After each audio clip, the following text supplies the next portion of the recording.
Pois é, pessoal, estamos aqui com o Canarinho. E quando a gente lembra do caso, sem dúvida que a gente lembra no Canarinho. E o Canarinho vai contar a história, desde que ele sabe, né, do Clube Atlético Sorocabana Itapetininga. Pois é, Canarinho. Dizem, né, que o caso iniciou na Virgílio de Resende. O que você tem que falar a respeito do caso na Virgílio de Resende? O caso na rua Virgílio de Resende, ele foi o primeiro campo oficial do caso do Clube Atlético Sorocabana de Itapetininga, numa imensa área que a família Salem comprou, uma quadra muito grande, na Virgílio Resende, com a Francisco Valho, fazendo fundo com a Domingo José Vieira, e a entrada do campo do futebol deste caso, do Clube Atlético Sorocabana de Itapetininga, era pela rua Capitão José Leme, que era a entrada do campo, e tinha um vestiáriozinho muito pequeno, ali bem no canto da Virgília, com a Capitão José Leme, era o vestiário. E eu me lembro tão bem que tinha enormes paineiras lá, eu era menino, e eu ia com dois ferroviários que eram vizinhos da minha mãe, e a minha mãe permitia que eu ia junto com eles, até assistir algum treino, assistir alguns jogos do caso. Era bem menino que eu era, mas eu me lembro. Inclusive eu me lembro, por exemplo, de partidas do caso com a Associação Atlética Itapetininga, que era o derby da cidade, uma rivalidade muito grande. E eu me lembro também que um time da nossa região, que quando eu jogava com o Case aí também, era jogo também de bastante rivalidade, o Ipiranga de Capão Bonito também. E uma partida que eu guardo bem na memória, eu era já um pouco mais grandinho assim, quando um filho de ferroviário que foi embora para Santos, de nome Hugo Escanavaca, ele se formou e foi embora para Santos. E ele trouxe lá de Santos para Itapetininga um time de futebol muito lindo, um time muito vistoso, tanto bem uniformizado como um time bom, de nome Associação Atlética Anchieta. Foi um jogo de futebol muito movimentado e eu não me esqueço de um detalhe naquela partida. As traves naquela época não eram roliças, as traves eram de vigotas, eram quadradas, de quina. E o nosso ponto esquerda tinha uma bomba no pé, que era o Aleixo era o nosso ponto esquerda.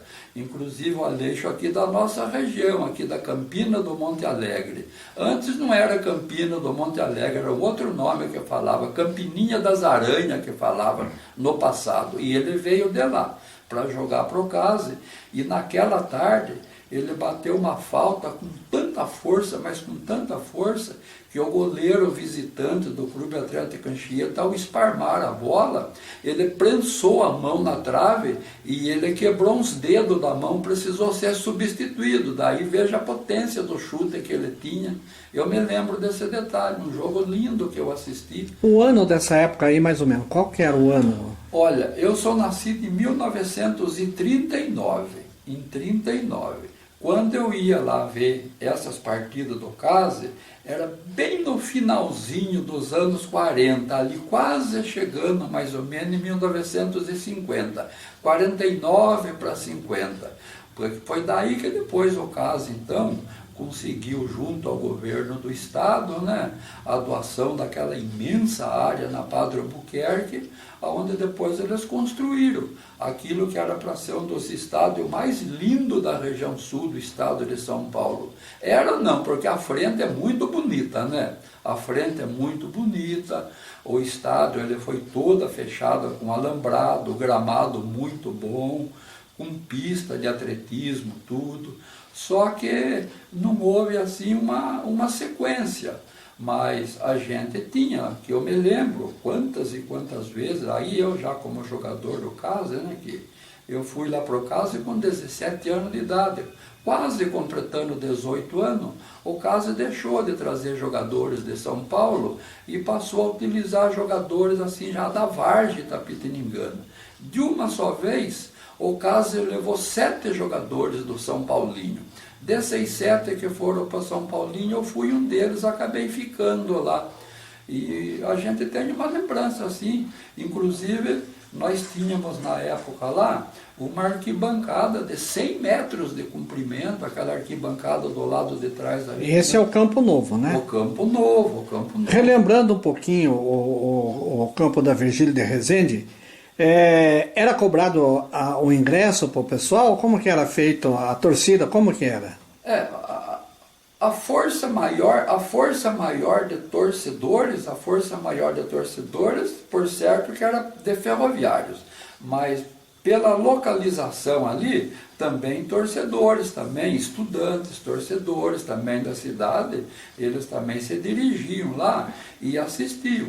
Eu como era garoto, eu entrava junto com esses dois diretores do CASE. Mas cobrava o ingresso? Por certo era cobrado, porque inclusive o porteiro era vizinho da casa de minha mãe. O nome dele era Seu Bento Tavares, trabalhava nos armazéns de carga da Sorocabana, tinha porteiro. A partir da hora que tinha porteiro, porque com certeza o ingressozinho era pago para assistir. A gente ouve falar muito do campo do CASE da Virgílio de Resende, e era gramado? Não era. O campo, para você ter uma ideia, vamos dizer que ele se assemelhava, por exemplo, ao campo do Aparecido. Era um campo de terra batida, as traves não eram roliças, já tinha rede. Só que tinha um detalhe que já deixava o campo de futebol um pouco mais bonitinho, porque o campo, ao redor do campo inteirinho, ele era fechado com cerquinhas de madeira. Na linguagem popular, uns falavam cerquinha de madeira, outros falavam gradinha de balaústre, mas era uma coisa muito bem feita, sabe? Tudo na mesma alturinha, 1 metro mais ou menos de altura. Era para que o torcedor não se aproximasse dos jogadores. E tinha arquibancada? Como que era? Não tinha arquibancada, não tinha acomodação. Os torcedores assistiam os jogos em pé. E aqui em Itapetininga tinha o CASE, a associação, tinha mais algum outro time que enfrentava o CASE na época? Os dois times principais de Itapetininga era, em primeiro, a Associação Atlética Itapetininga, que foi fundada em 1931, né? Certo. A associação foi fundada no dia 11 de agosto de 1931, que se encontra até hoje no mesmo local, só que viraram a posição do gramado, né? Também lá já era um campo gramado, também no começo também era com cerquinha de madeira, mas ela já tinha 2 arquibancadas nas laterais, depois no centro tinha um vestiário pequeno embaixo para o clube local e para os visitantes, e na parte de cima, que era muito bonito, na parte de cima tinha uma espécie de tribuna de honra, na onde ficavam assim as autoridades, aqueles associados assim que mais contribuíam para a manutenção do clube.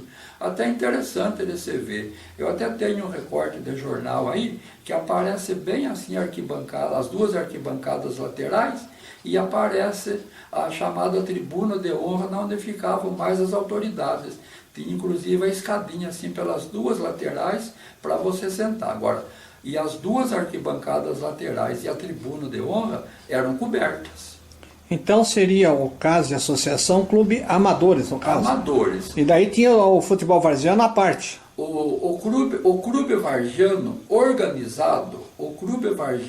organizado na cidade de Itapetininga, o mais antigo é o Aparecida, que é de 1947. Agora, é claro que antes tinha aqueles clubes que formava, começava, parava, e daí o que me vem na lembrança, porque eu comecei muito novo na várzea, aqui em Itapetininga, tinha aqueles clubes assim mais tradicionais assim, e esse eu não posso precisar para você a data da fundação. Do São Paulinho eu tenho a data da fundação, porque eu participei na fundação. Até um fato pitoresco, né? O São Paulinho começou com uma bola de capotão e a bola era minha. Eu era o dono da bola, mas interessante. Não fiz parte na ata da fundação, né? Mas eu era o dono da bola. Então o São Paulinho foi fundado no dia 7 de setembro de 1951.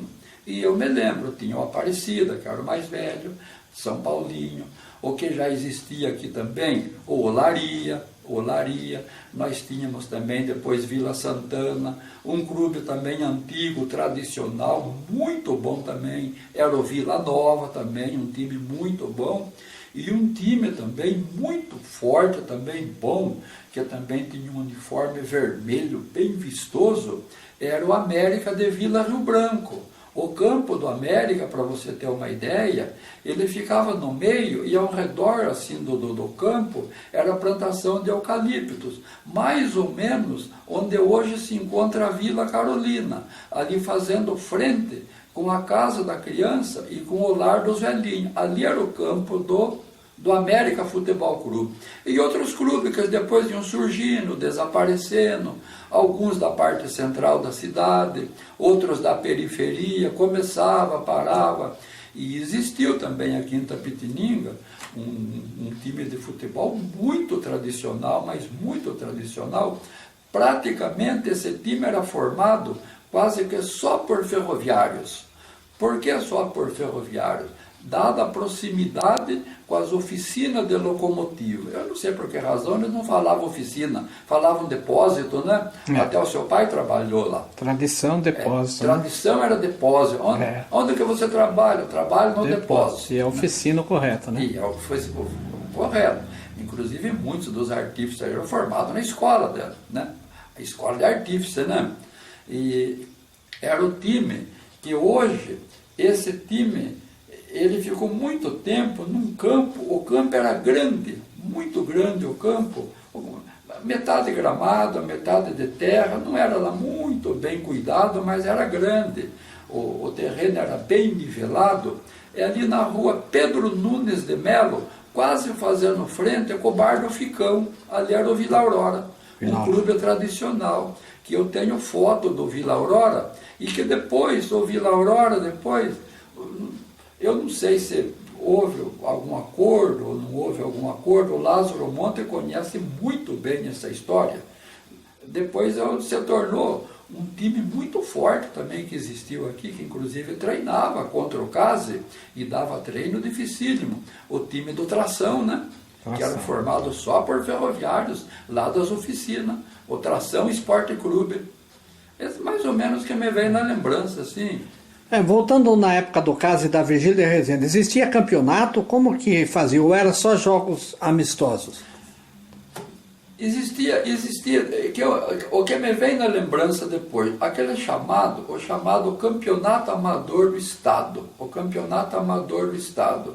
Então ali, os dois clubes de Itapetininga, Case, Associação, né, e já existia também, mas não me vem na lembrança assim de campeonato oficial. Aí, por exemplo, nós tínhamos, uma equipe que depois ele incorporou no campeonato amador do estado, que esse eu me lembro. O time do Campino do Monte Alegre, o time de São Miguel Arcanjo, né? Esses me vêm na lembrança que eles disputavam o campeonato. E uma época, por exemplo, que Itapetininga era um setor, e tinha depois aquele setor que pegava os três tradicionais ali da Tatuí, né? Tatuí tinha o 11 de agosto, o São Martinho, que era o clube da indústria, e tinha lá em cima um time briguento, que era difícil terminar jogo lá, no alto do Santa Cruz, o campo do Santa Cruz. Os três times de Tatuí. Esse é no tempo do Case da Virgílio de Resende. E é claro, não esquecendo nunca que o adversário tradicional e muito forte quando vinha jogar aqui, era o Ipiranga de Capão Bonito.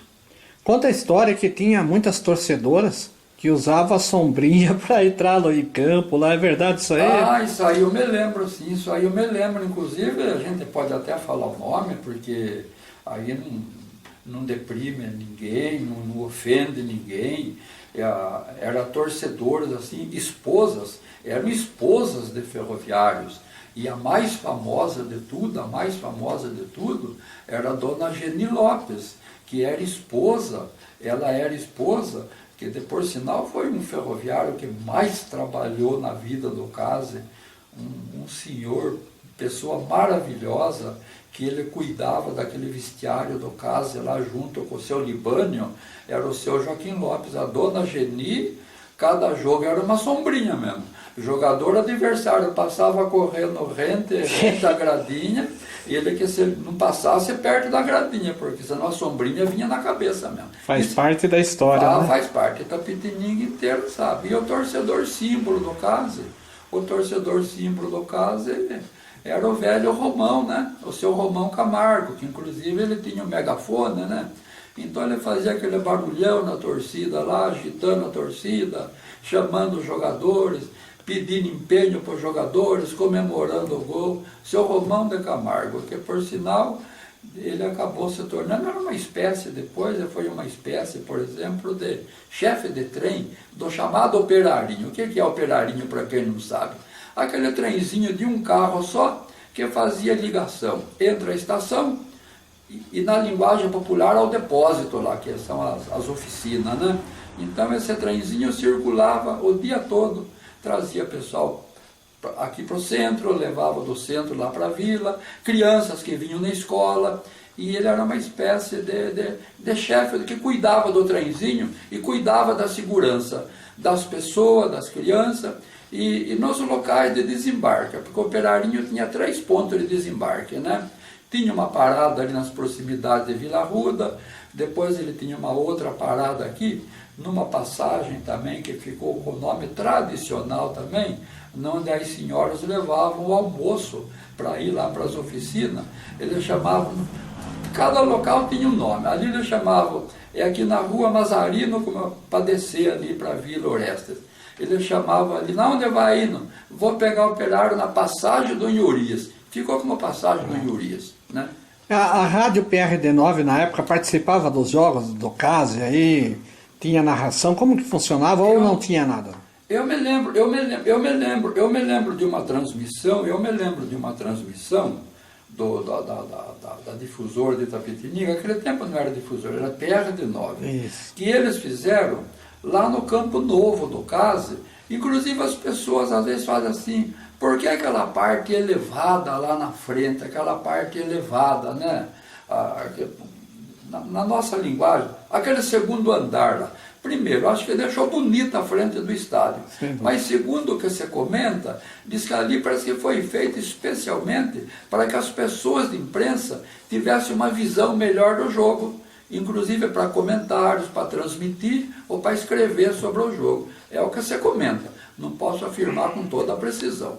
Eu acho que aí a pessoa mais qualificada para poder dar uma definição sobre isso, seria hoje o nosso companheiro, né, o Carlos José, né, que a vida toda trabalhou na emissora e ele transmitiu, comentou muitas partidas. Eu me lembro de uma pessoa que transmitiu um jogo lá, que foi funcionário, hoje já de saudosa memória, o Luiz de Campos. O Luiz de Campos transmitia muito bem o jogo, e ele transmitia um jogo do CASE lá daquela parte alta do estádio lá, né? Tá certo, agora vamos da história do Canarinho com o CASE, que você passou a participar do CASE no Estádio Novo ou também na Virgílio de Resende, como jogador?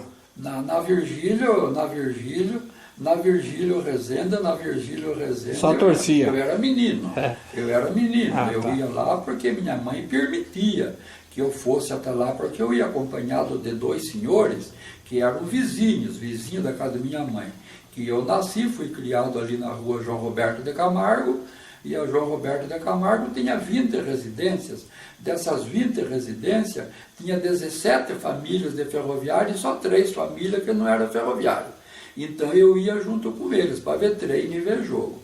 Agora, no Clube Atlético Sorocabana de Itapetininga mesmo, que eu me tornei sócio do CASE muito novo, eu era sócio do CASE muito novo. Eu jogava no São Paulinho e já era sócio do CASE. O cobrador era um maquinista, ele vinha de bicicleta para receber, vinha com o recibinho, destacava, a gente pagava. Até eu não me recordo o nome dele, mas inclusive ele tem um filho dele que já é falecido, que foi promotor de justiça, o Dr. Rubens. O nome dele era Seu Dengo, um maquinista que era o cobrador do CASE. Aí depois eu passei a jogar no São Paulinho com 14 anos de idade, e quando estava quase completando 18 anos, passando um pouco de 17 anos, né? Aí que o CASE já não deixou de trazer aqueles jogadores de São Paulo que ficavam morando ali na pensão Santo Antônio, né? O clube pagava todas as despesas. Eram amadores, mas viviam como profissionais, viviam de jogar futebol. Que ano mais ou menos isso aí? que eu cheguei lá no CASE foi em 57, mas o auge do esquadrão do CASE mesmo, que jogou contra o Palmeiras, jogou contra o time de Bauru aqui, que inclusive nessa partida contra o time de Bauru, eles levaram o nosso centroavante, o Clóvis, né? Que foi um grande centroavante, né? E então naquela época foi o time para mim foi o time de 53. 53, 54 foi a força do CASE no Amador. Você lembra a escalação ou não do time? Eu me lembro que eu jogava o Abrame, já era o goleiro, o lateral direito era o Lapa, um sorocabano, família de libanês. Depois o Lapa se tornou treinador de futebol no CASE, foi treinador de futebol do Olímpia, do Paraguai. O nosso central era Orlandão, ali tinha Nelsinho, tinha Alfredinho, tinha o Nico, o ataque do CASE tinha Arlindinho, aí depois já passou, numa época depois passou a ter Edgar, Escobar, Clóvis, Bahia, Ioiô, e um grande ponteiro esquerdo que jogava do lado esquerdo ali, um sorocabano que veio para Itapetininga, se apaixonou pelo CASE e se apaixonou também por uma jovem daqui, acabou casando com ela, da família Lembo, o Liceu. Inclusive eu prestei uma homenagem para ele quando o Liceu faleceu. Quando o Liceu faleceu, eles me comunicaram e eu peguei uma foto do CASE, fiz um breve histórico, até eu tenho recorte, aqui eu guardei recorte do jornal, e a Folha de Itapetininga, o Carlos José fez uma homenagem ao Liceu, que foi um grande jogador. E lá atrás nós tivemos também Arlindinho, Nelson Costa Pinto, Zé Olívio, aqueles 3 irmãos também que foram famosos no CASE, né? Os 3 irmãos, o Paulão, o Carlitão e o Nico, né? E o Paulão e o Carlitão fizeram carreira no futebol. Jogaram na Ferroviária de Botucatu, eles também jogaram em 1954. Eles jogaram no Clube Atlético Monte Alegre do Paraná. Aquela época chamava-se Monte Alegre, né? É onde tem aquela grande empresa de papel e celulose, dizem que é a maior da América Latina, ou era, da família Clabin, né? Então o Monte Alegre montou um verdadeiro esquadrão de futebol e o Carlitão com o Paulão jogaram nesse time. Inclusive eu tenho até um livro aqui em casa, eu tenho fotos, tudo.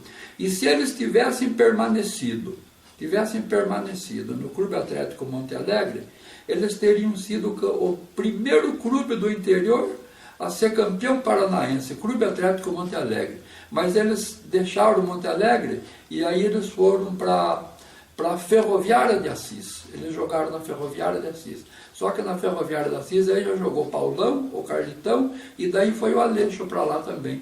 Até eu gostaria tanto, mas como eu gostaria de ter uma foto.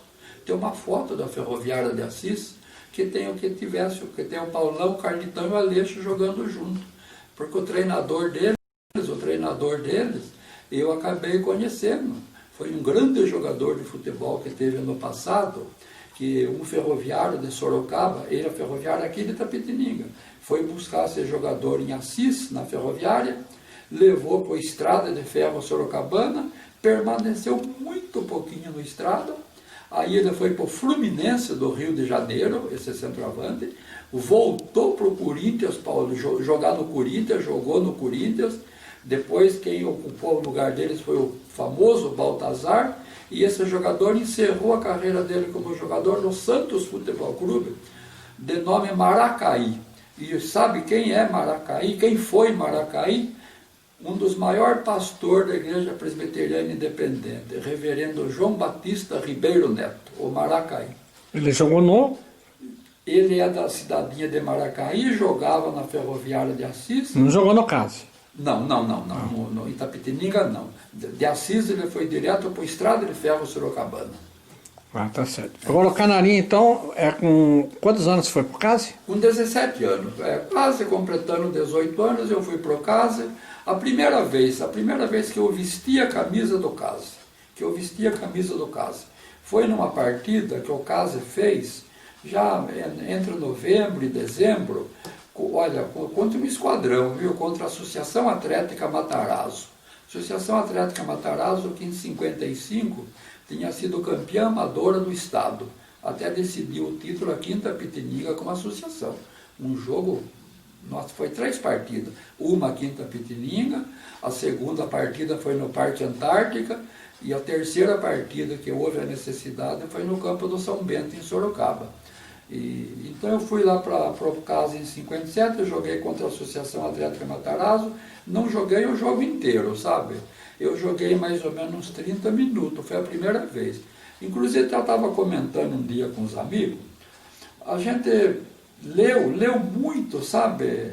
Os comentários assim, coisa bonita, que a camisa mais linda que teve na Copa do Mundo foi a camisa da Croácia, a quadriculada da Croácia.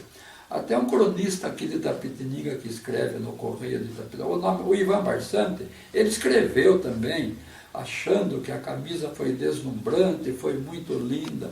Aí eu pensei comigo, acho que eu vou levar uma foto do Case para ele. É porque ele não viu o Case jogar em 57, que a nossa já era aquela quadriculada, que eu tenho fotos aqui. E a Croácia não existia, porque a Croácia é um país desmembrado, né? Perfeitamente. Então o Case é que surgiu com essa camisa em primeiro lugar. Eu me lembro que quando a gente foi jogar lá em Itararé contra o Clube Atlético Fronteira, quando o Case entrou em campo, aquele tempo tinha aquele negócio, entrava assim em fila indiana e entrava correndo, né? Certo. O time.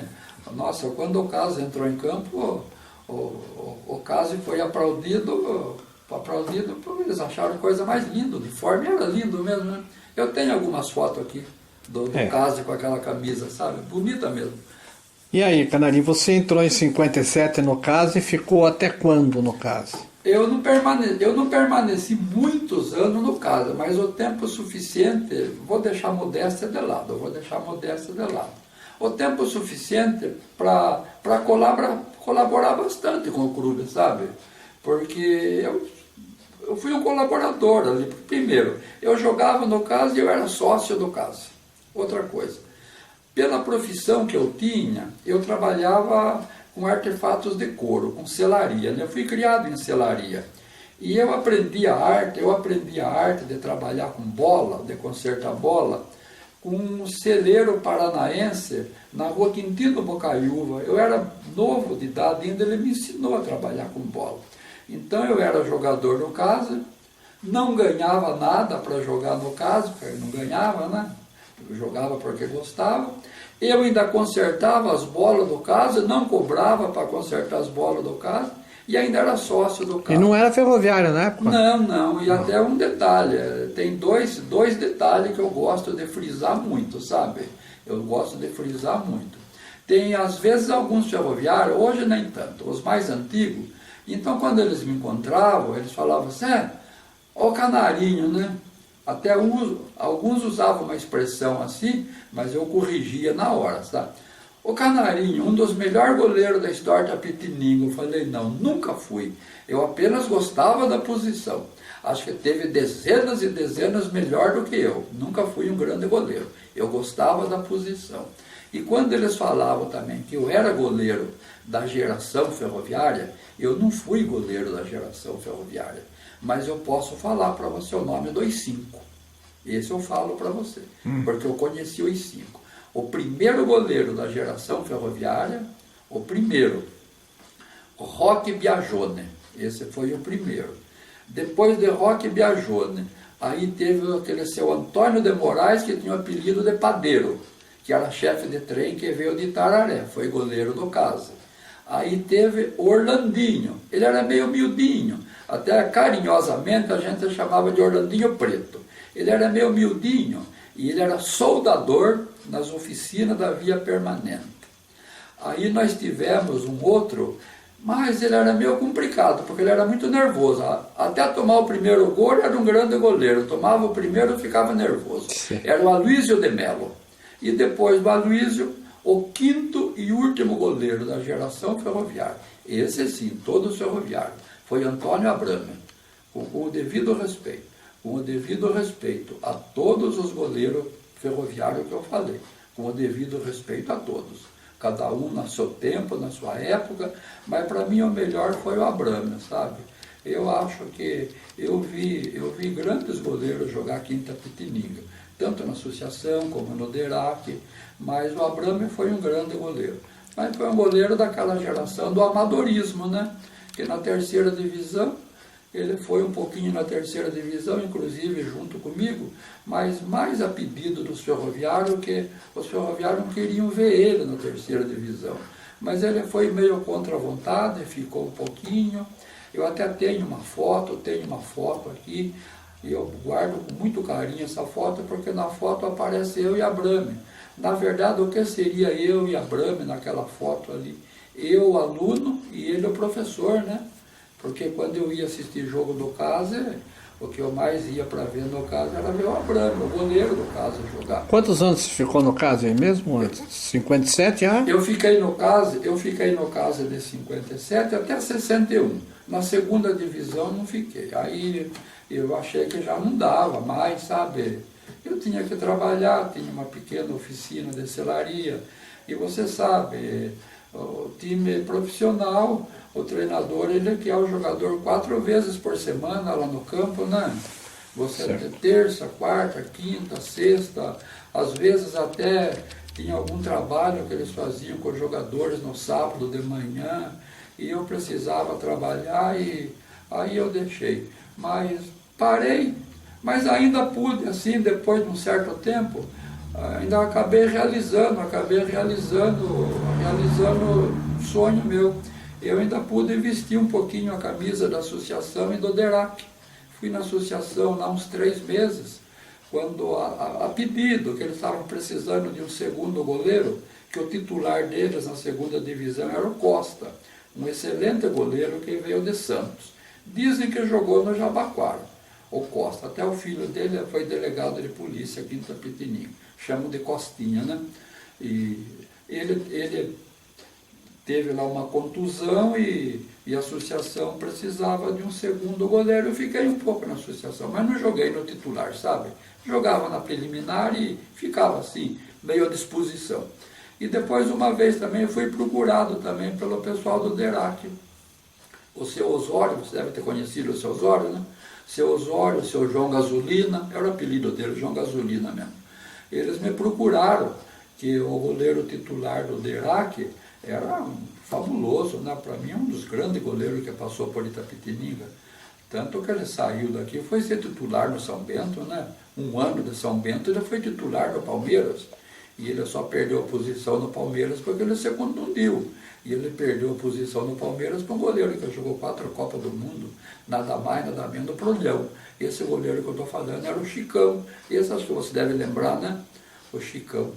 Você foi reserva dele? Fui reserva um pouco do Chicão lá, jogava também, jogava na preliminar. Mas o DERAC entrava em campo para fazer algumas partidas amistosas, não era a época de campeonato, e eu ficava na regra 3. Mas não entrei nenhuma vez, sabe? Até, aliás, a única vez que era para mim jogar e o Chicão ia ser reserva meu, ele deu tanta sorte, rapaz, até foi bom, viu? A gente saiu daqui para jogar em Avaré, e o treinador do DERAC era um uruguaio, o seu Humberto Cabelli, e o Chicão não estava caprichando muito no treino, sabe? Ele não caprichava mesmo. Estava meio relaxadão, e o seu Cabelli acho que ia castigar, sabe, o Chicão, e acho que eu ia sair jogando aquele dia. Mas até foi bom, sabe? Chegamos lá, deu uma tempestade, o campo encheu de água e não teve jogo, sabe? Eu até achei melhor assim, viu? Relembra aí o nome dos jogadores que você jogou no CASE, os grandes nomes da época. Na terceira divisão, o CASE não teve grandes jogadores assim na terceira divisão. Na terceira não. Veio um centroavante de Sorocaba, de apelido Pato, veio um jogador, veio um Fernando, que tinha o ramo de família aqui em Itapetininga, da Várzea Paulistana, jogou com a gente, veio um de Itararé, o Ulisses, veio mais um de Sorocaba também, o Nino também teve também no CASE, não ficou muito tempo. Agora, o jogador, ele não era famoso, pelo menos eu não me lembro, mas o irmão dele foi famoso, o irmão foi. Quem jogou com a gente no CASE, e eu tenho uma foto do CASE aqui com ele no time, era o Durval, irmão do Benê, que jogou no São Paulo. O irmão do Benê jogou com a gente no CASE. Agora, na segunda divisão, o CASE já montou um time bem mais forte, né? Só que parece que aquele time da segunda do CASE durou um ano, né? 1 ano, 2 anos. Aí já eles viram que Itapetininga não tinha condições de manter 3 times profissionais, né? Era difícil mesmo, né? Porque a grande força do quer queira ou quer não queira, com todo o respeito aos ferroviários, com todo o respeito aos atleticanos, mas na verdade quem veio mesmo para o profissionalismo com muita força aqui em Itapetininga foi o Derac, né? Derac. O Derac, porque o Derac tinha toda aquela força do DR, da chefia do DR, né? Os engenheiros do DR, tanto que os engenheiros, não sei se você prestou atenção numa coisa, lá no Derac, os engenheiros eram presidente do Derac. No CASE, você nunca viu um engenheiro ser presidente do CASE. Estou certo ou errado? Certo. E nós tínhamos aqui em Itapetininga engenheiro de tração, engenheiro da via permanente, mas talvez eles não gostassem de futebol, sei lá, né? Mas o Derac veio com mais força, e se a gente for contar a história do Derac, você lembra tanto quanto eu, partidas memoráveis que a gente assistiu aí, né? Aqui em Itapetininga, nós estamos para falar do CASE, mas falar do futebol em geral, porque envolve a cidade, né? Aqui em Itapetininga jogou São Paulo Futebol Clube, jogou Palmeiras, Portuguesa de Desportos, e uma partida que emocionou muito o povo de Itapetininga, quando o Derac jogou numa quarta-feira, nada mais, nada menos, contra a seleção da Arábia Saudita, né? Dirigida por Rubens Minelli. Não sei se você estava lá. Lembro, estava lá. Sim. Inclusive, uma coisa bonita que teve foi quando aquele senhor que trabalhava de lavador, ele entrou vestido a caráter no campo, né? Como árabe, né? Seu Buchala, né? Verdade. O Corinthians jogou aqui também, ganhou só de 2-1, né? Verdade. Completinho, né? Jogos equilibrados, né? Então, eu creio que o futebol de Itapetininga foi forte no passado. E hoje eu fico pensando, né? Só lembranças hoje. É só lembrança, porque eu acho que Itapetininga tem uma população de 160 mil habitantes. 160 mil habitantes. E hoje nós não temos um time aqui em Itapetininga, nem eles falam B2, Bzinha, mas na verdade seria uma 4ª divisão, né? Porque a gente tem, por exemplo, o chamado Paulistão, depois tem o A2, o A3, então essa outra divisão seria a 4ª divisão. Seria mais lógico falar 4ª divisão, né? Verdade. Assim como no Brasileirão tem a Série B, né? Poderia ser a 4ª divisão, né? Não é de mérito nenhum, né? Verdade. São times que estão buscando uma classificação, né? Pois é, Canarinho, uma das coisas que o torcedor é curioso em saber é sobre a construção do estádio do CASE ali na Padre Albuquerque. Você lembra mais ou menos como que aconteceu, o pessoal que ia trabalhar lá? Olha, o pessoal que se doavam, eles se doavam mesmo nas horas de folga, inclusive durante férias desse ferroviário, eles trabalharam muito na construção daquele estádio ali, todo aquele fechamento de muro, os alambrados, todo aquele trabalho com trilhos, aquilo tudo, aqueles trilhos, eles eram carregados ao longo da linha por mãos de trabalhadores da via permanente. E era carregado na mão, não tinha máquina para carregar aquilo, para que aqueles trilhos chegassem até as oficinas. E depois você podia até perceber aquilo, por exemplo, eles eram cortados com maçarico, dobrados no maçarico, trabalho de solda, feito tudo lá, para depois aquelas peças virem prontinhas ali para fazer o assentamento ali. Os ferroviários trabalharam muito, viu? Ali teve muito suor, muitas mãos calejadas, acredito até que muitas mãos ali sangraram mãos ali, para poder ver aquele estádio pronto, viu? Para chegar que era muito bonito você ver aquela arquibancada, 100 metros de arquibancada, eram poucos os assentos. Na linguagem, os degraus não eram muitos, mas 100 metros lineares, com 5 ou 6 degraus, acomodava bastante gente, né? Para a época era novidade, né? Era grande, era grande. E depois, ainda eles fizeram também toda a estrutura muito mais alta aqui na entrada, do lado da entrada também, mas quase 100 metros também. Agora, a grande pergunta que fica, olha, fica uma pergunta, viu? São quase 200 metros lineares de arquibancadas, de trilhos. Agora, eu fico perguntando aonde que foi parar tudo aquilo. De repente, o vento levou? Porque foi derrubada aquela arquibancada, né? Derrubaram tudo, com certeza foi vendido, né? Não voltou para a ferrovia aquilo ali, não voltou para a ferrovia. E uma outra coisa também que mais me entristece, depois como ferroviário, antes eu não era ferroviário, eu gosto de frisar bem, viu? Eu não me tornei ferroviário por jogar no CASE, viu? Certo, isso é importante saber. Não, eu não me tornei ferroviário. Se hoje eu sou ferroviário aposentado, não foi por ter jogado no CASE. Porque quando eu joguei no CASE, para usar assim a palavra bem correta, eu não tive muita sorte, sabe?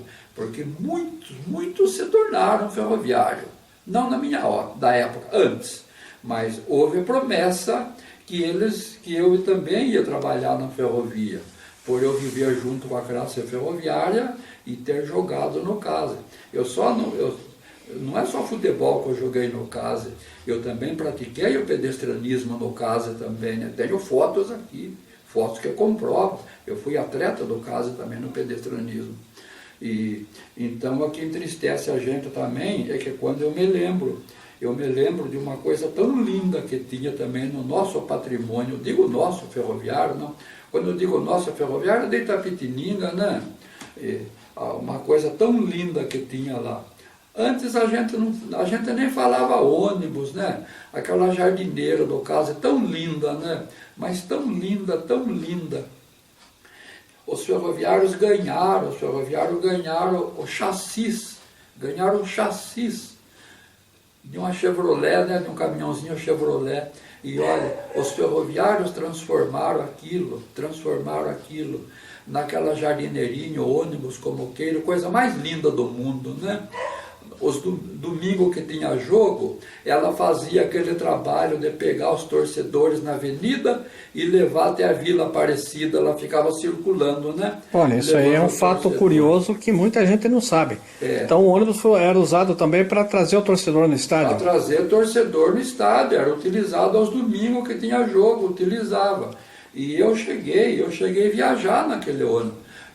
Nós viajamos, jogar em Tatuí, a gente foi jogar em Laranjal Paulista, foi naquele ônibus. E eu sou capaz de falar para você até o nome dos artífices que fizeram aquele ônibus. Eu sei o nome de cada um deles. Muito importante isso aí. Quem fez todo o serviço de funilaria, a parte de lata que se diz, né? Toda a funilaria quem fez foi o seu Cortes, seu Walter Cortes, e foi o seu Júlio Vieira da Silva, feito lá nas oficinas lá em cima. Claro, com autorização da chefia, né? Nada escondido. Quem fez toda a parte de madeira, que os bancos eram de madeira, quem fez toda a parte de madeira foi feito pelo seu Herpídio e foi feito pelo seu Acácio de Campo, aqui na oficina da Via Permanente. Quem fez toda a ferragem dos bancos, as ferragens de armação que precisou, esse está vivo ainda, seu Antônio Nanini. E sabe quem foi o soldador? O soldador, a pessoa que soldava tudo, que foi goleiro do CASE, Orlandinho Moreira, chamado carinhosamente de Orlandinho Preto, que foi goleiro. Esses foram os artífices. Olha, aquela jardineirinha tão linda, mas tão linda. Eu não sei se foi vendido para sucata ou se ela foi vendida para algum colecionador. Aquilo era para estar hoje lá no campo do case, bem protegida com uma cobertura, era para estar muito bem cuidada e com uma placa de bronze, com o nome desses artífices que fizeram aquilo lá. Mas olha, também desapareceu. Agora o nome dos artífices, com certeza, você citando aí, Canarinho, vai ser uma homenagem para esse pessoal, porque a gente vai colocar na internet, né? Vai ser uma homenagem para esse pessoal. Conheci cada um deles. A Orlandinha eu cheguei a conhecer também. Conheci cada um deles. E eu tenho foto do caso antigo aqui que tem o Orlandinha. Até depois eu vou nós vamos publicar também. essas fotos para você. É muito interessante saber que esse ônibus, então, foi feito um mutirão para construir, né? Foi feito por mãos de ferroviários, os ferroviários que construíram, eles fizeram tudo. Eles ganharam chassis, e depois eles transformaram aquilo. Aquilo era para ser um objeto valioso hoje do patrimônio do clube. Aquilo era para estar hoje dentro de um salão lá no... Era para ter um salão próprio para pôr aquele ônibus ali dentro, ônibus ou jardineiro, como queira. Era para estar tudo muito bem cuidado, bem zelado, e uma placa ali de quando fizeram, e o nome dos artífices que fizeram. Quer dizer, total desrespeito, né? Desrespeito à memória ferroviária, né? Sem dúvida. É isso que nós estamos tentando resgatar, né? As memórias ferroviárias, que o pessoal muito não liga para isso, né? Mas a gente está tentando. Outra coisa, quais os presidentes os presidentes da época do caso, quem que era? Quando eu passei pelo caso, eu digo passei pelo caso. Porque no futebol, eu comecei na Vargem no São Paulinho, depois fui pro caso e às vezes eu brinquei um pouquinho com o Nacional, muito pouco, eu joguei umas 2 partidas lá com meus amigos do 15 de novembro, e uma breve passagem, disputei um campeonato amador, umas 3 partidas com a Aparecida, mas quando eu passei pelo caso, final de 57 até 61, os presidentes do caso, eu estive no caso, a primeira quando cheguei no caso, o presidente era Joaquim Ribeiro Júnior. Joaquim Ribeiro Júnior, quem foi Joaquim Ribeiro Júnior? Joaquim Ribeiro Júnior, ele era gerente do armazém de abastecimento. Um homem muito inteligente, um homem culto, dono de uma oratória fabulosa. Depois ele acabou também se tornando político, vereador, chegou a ser candidato a prefeito, mas não se elegeu. Aí depois ele foi embora para São Paulo e eu não tive mais no lugar. Hoje é falecido já pela idade que ele tinha. Joaquim Ribeiro Júnior. Esse foi um presidente. Aí depois nós tivemos, aí eu estive também no caso lá, um presidente que eu nunca soube que ele tinha assim ligação com futebol. Que ele gostasse de futebol. Um comerciante da Rua Campos Sales, ele acabou se tornando o presidente do CAS. Ele tinha sido ferroviário, mas não sei se ele aposentou muito cedo, de nome Silvio Livieri. Mas não sei como que ele foi presidente. Ele não conhecia de futebol e não era, acho que, do ramo, mas foi presidente. Também estive junto com ele. E um terceiro presidente, que é do meu tempo também, lá no CAS. Esse também, ele ocupou a gerência também do armazém de abastecimento, Aí ele, de Itapetininga, ele foi para Presidente Prudente, depois que ele se aposentou aqui em Sorocaba, de nome Renato Moura Santos. Foi esses 3 presidentes que eu tive no caso. O presidente.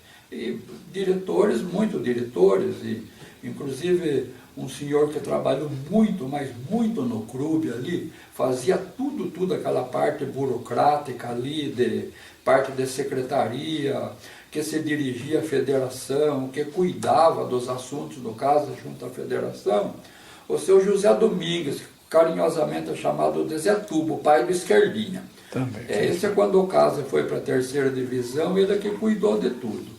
E o caso tinha um diretor esportivo, um tanto folclórico, mas não tem nada assim contra a família também, né? Nada, nada. É uma coisa que você pode falar que não vai ofender ninguém. Ele era muito esforçado, ele gostava e ele era aquele chamado que o pesquisador que ia buscar crack por casa lá em São Paulo. Era o seu Acácio Terra. O Acácio Terra. Trabalhava aqui na estação. Trabalhava ali na parte da estação, ali na seção de escala. Ele ia para São Paulo na terça-feira. Quando chegava na sexta-feira, ele vinha com os craques, sabe? Ai, meu Deus do céu, mas os craques que ele trazia aí, os craques que ele trazia aí não tinha como, sabe? Ai, você lembra do ano que foi construído o estádio do CASE lá, mais ou menos? Olha, o CASE, eu não tenho a precisão assim, mas como o CASE jogou as primeiras partidas ali em 51, quando veio o Palmeiras, né? Que o Palmeiras jogou aqui 50, que depois eu fiquei um tanto assim meio longe, um tempinho assim, mais ajudando meu pai a trabalhar que precisava. Mas o começo de 50, o CASE já estava no estádio novo lá em cima. Estava lá, né? Já o campo bem gramadinho, tudo, a arquibancada logo foi feita, tudo, e o campo bem fechadinho com alambrado, bem gramado. Teve festa de inauguração, não lembra? Não tenho lembrança, viu? Não tenho lembrança. E agora, eu acho que... o que eu tenho aqui em casa, o Abrame, quando o Abrame adoeceu, ele foi para Sorocaba, até porque a filha dele, uma pessoa maravilhosa, a filha dele, a Marli, ela trabalhava em Sorocaba na Secretaria da Fazenda. Então era mais fácil para ela cuidar do pai morando lá em Sorocaba, até porque tinha mais recurso lá em Sorocaba, parte do hospital, médico, essas coisas. E aí o Abrame ligava para mim constantemente, ele ligava quase que diariamente. Até que um dia ele falou para mim que ele estava escrevendo um livro. Até ele não falou, estou fazendo um livro. E segundo o que eu soube, ele disse que o livro foi muito bem feito, muito lindo. E ele pegou esse livro e ele entregou esse livro para o seu Alberto Isaac, para o seu Alberto depois entregar para o Roberto Hungria. Para o livro fazer parte do MIS, do Museu da Imagem e do Som. Esse livro eu não vi, até porque o MIS não tem sede ainda própria, né? Sim. Todo o material do MIS está lá com o Roberto, bem cuidado pelo Roberto. Aí, e quem forneceu, o Abrame pediu a minha ajuda. Ele pediu a minha ajuda da minha época no CASE. E eu então enviei para o Abrame tudo que eu tinha de fotos do CASE. E ele utilizou essas fotos. Aí depois o que o Abrame fez? Ele utilizou depois as fotos, ele fazia cópia, tudo. Eu tenho certeza que a filha dele ajudou muito, mas muito, muito, muito, muito. Aí depois, quando foi um dia, o Abrame pegou e entregou para mim uma chamada segunda edição, utilizando mais uma espécie de colagem. Um livro, ele comprou um livro comercial, mandou fazer uma capa bonita, e ele colou ali nas páginas todas aquelas reportagens que ele fez. E então aqui em Itapetininga tem 2 livros. Tem o primeiro, que é original, que está com o MIS, que foi entregue lá. Esse eu não vi, eu não conheço. Né? E o segundo com o Abrame, quando foi um dia, o Abrame me chamou na casa dele, e ele foi e falou para mim, ele falou, sabe, a gente jogou junto, até ele usou essa expressão, você foi o meu sucessor, você que ficou usando o meu armário lá, o armário que eu usei passou para você.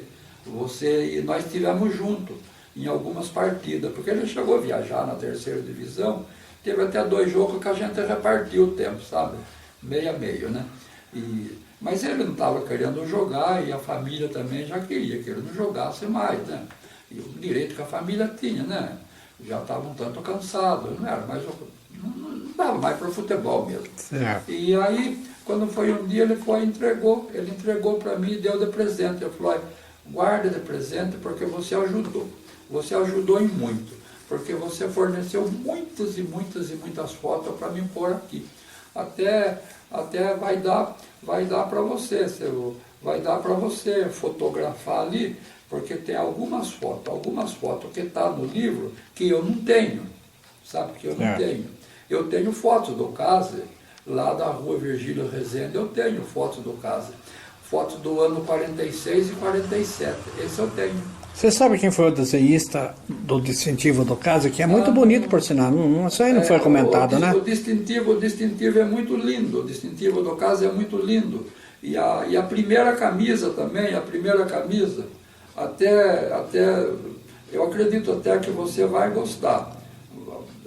Dentro dessa mesma entrevista, a hora que você interrompeu um segundo aqui, eu ganhei de presente de um torcedor do Kase, que ele veio de Monte Alegre estudar aqui em Itapetininga, ele se preparou aqui, hoje ele é capitão da reserva da Polícia Militar e foi um dos pioneiros do projeto Águia, asas que salvam vidas, né?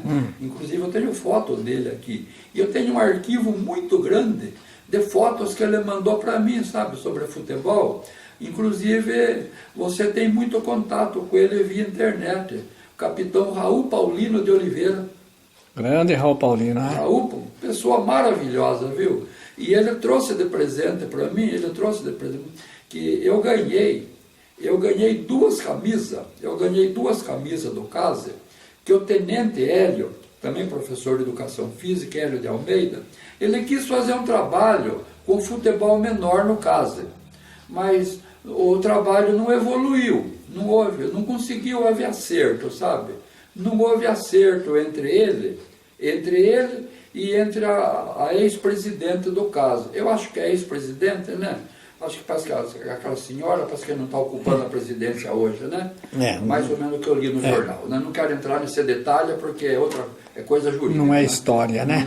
Não é história. Por enquanto. Isso não é história, né? Aí parece que como não houve acerto, o Hélio acabou mandando fazer o uniforme e ele deu duas camisas para mim. Eu dei uma camisa de presente para o seu Raul. Antes de eu dar a camisa, eu consultei o Hélio primeiro, o Hélio autorizou, e eu dei uma camisa pro seu Raul. E eu tenho uma aqui, que é da camisa original de acordo com quando o Kase foi fundado. A hora que você interromper aí um segundinho, eu tenho os dois banners, um com o distintivo e um da camisa, que o seu Raul mandou de presente para mim. A hora que você interromper um pouquinho, daí eu abro e mostro para você. Nós vamos ver. Você pode filmar daí. Já que nós lembramos no seu Raul, que se tornou um grande amigo nosso, pela internet, e o Tico? O Tiquinho foi um grande jogador do Kase também, né? O Tiquinho foi assim um entusiasta pelo futebol. Ele jogou no Tração, jogou no Kase, ele era um jogador assim, entrava vezes ou outra, entrava no time titular, ele revezava entre o titular e entre os aspirantes. Quando o Kase estava naquela fase com um esquadrão muito mais forte, então alguns jogadores jogavam nos aspirantes. Mas ele jogou muito bem, inclusive era ponta esquerda. Ele vive em Maringá hoje. Inclusive eu estou com uma encomenda dele aqui, que eu estou com um atraso muito grande. Ele deu para mim assim, tá num saquinho plástico, do jeitinho que ele entregou, tá guardadinho aqui, sabe? Com algumas fotos antigas, acho que deve ser foto de times que ele jogou. Eu me lembro dele jogando no Kase, que eu não quis mexer nas fotos, porque não são minhas, né? Até depois eu vou pedir para você, se você fizer uma copiazinha lá, eu aceito. E eu me lembro do Tiquinho jogando no Tração, no Kase, e ele jogou também numa Aparecida. Esse eu me lembro. Jogava bem, era bom jogador. Já que nós estamos relembrando algum jogador, conta pra gente aí, você viu mais. Eu vi algumas vezes jogar, mas você deve ter visto mais. O Orlandinho foi um grande craque, né? Olha, aqui de Itapetininga, muitos jogadores passaram por Itapetininga, muitos passaram por Itapetininga. E tem os jogadores que são aqui, filhos da terra, da cidade aqui. Na minha opinião, a opinião minha, Jogador, filho de Itapetininga, nascido aqui, no meio ferroviário, filho de ferroviário, foi ferroviário. O que fez a carreira mais brilhante foi ele, porque veja bem, como ele jogou lá no Tração, jogou um pouquinho no São Paulinho, depois ele jogou no Casa, na Associação, no Derac, aí ele foi para o 15 de Piracicaba, jogou no 15 de Piracicaba, foi titular, aí ele jogou na Ponte Preta de Campinas, de Campinas, e da Ponte Preta ele foi para o São Paulo Futebol Clube. Só que ele pegou uma época no São Paulo, tinha craques no São Paulo, mas ele não pegou aquela época no São Paulo, do São Paulo campeão, do São Paulo ganhando títulos, o São Paulo estava naquela fase de Morumbi ainda, né? Isso, é 67, me parece. Isso, mas ele teve no São Paulo ao lado de grandes jogadores, né? E um outro jogador aqui de Itapetininga também, que jogou na Portuguesa Santista, e eu não sei se ele chegou a treinar no Vasco, segundo o que você comenta, se ele treinou no Vasco ou no Santos, mas eu sei que ele encerrou a carreira dele no Tupã, o Duca, né? Centroavante, o Duca. E um jogador também, filho de Itapetininga também, chegou a disputar, que na época não falava acho, campeonato nacional, Copa Ouro, Copa Prata, João Avelange, aquela coisa toda. Titular absoluto, enfrentou todos os grandes clubes do Brasil, o filho de um ferroviário, ali da região da Vila Nova, o filho que jogou no Londrina. Bom jogador. Jogou no Londrina, o pai dele foi um grande jogador, no caso, o Ramos. Trabalhava aqui na Sorocabana, no caminhão da rodovia. Tem certa ligação com o Case mesmo. O Fio chegou a jogar no Case também, né? O Fio, né? Ele marcou o nome dele no Derac, no Londrina, mas chegou no Case também, passou, né? E que passou de Itapetininga, ali da Associação Atlética Itapetininga, o Biguá, que foi titular do 15 Piracicaba há muitos e muitos anos, jogou na associação, em 53, 54, o Biguá, que jogou, o nome dele é Antônio Nogueira, Biguá. E um outro jogador também, até depois a gente encontrava com ele na rua, com o filho, junto com ele, que ele perdeu a visão, o Jairzão também foi titular também no 15 Piracicaba, o Jair, o Biguá, e que esteve na associação aqui. Eu tive um pouquinho no amador da associação, rapidamente, antes de ir no profissional lá, ajudar um pouquinho lá como reserva, eu fiquei um pouquinho, mas também por causa que tinha que treinar também, não dava certo para mim. E um jogador de um centroavante de nome Horaci também, foi titular no 15 Piracicaba também, jogou na associação. E depois alguns jogadores ali no Derac também, que acho que você deve conhecer melhor a história do que eu, né? Agora o Tração tinha uma grande ligação com o Sorocabana. Era o caso, né? Porque todo do Tração era funcionário das oficinas lá em cima, né? E eles treinavam junto com o Casa. Mesmo porque o Casa tinha muitos jogadores que não eram ferroviários, pelo que você citou, e o Tração era estritamente ferroviário. Só ferroviário. E não tinha como pôr jogador de fora, porque o que sobrava lá era jogador de futebol, que mais tinha, né? Você lembra do Tacílio Dias? Demais. Era um rapazinho que se dedicasse ao esporte. Tinha bons jogadores. Tacílio Monteiro. Tinha bons jogadores lá, né? Irmão do Marcelino. Marcelino jogou no Casa.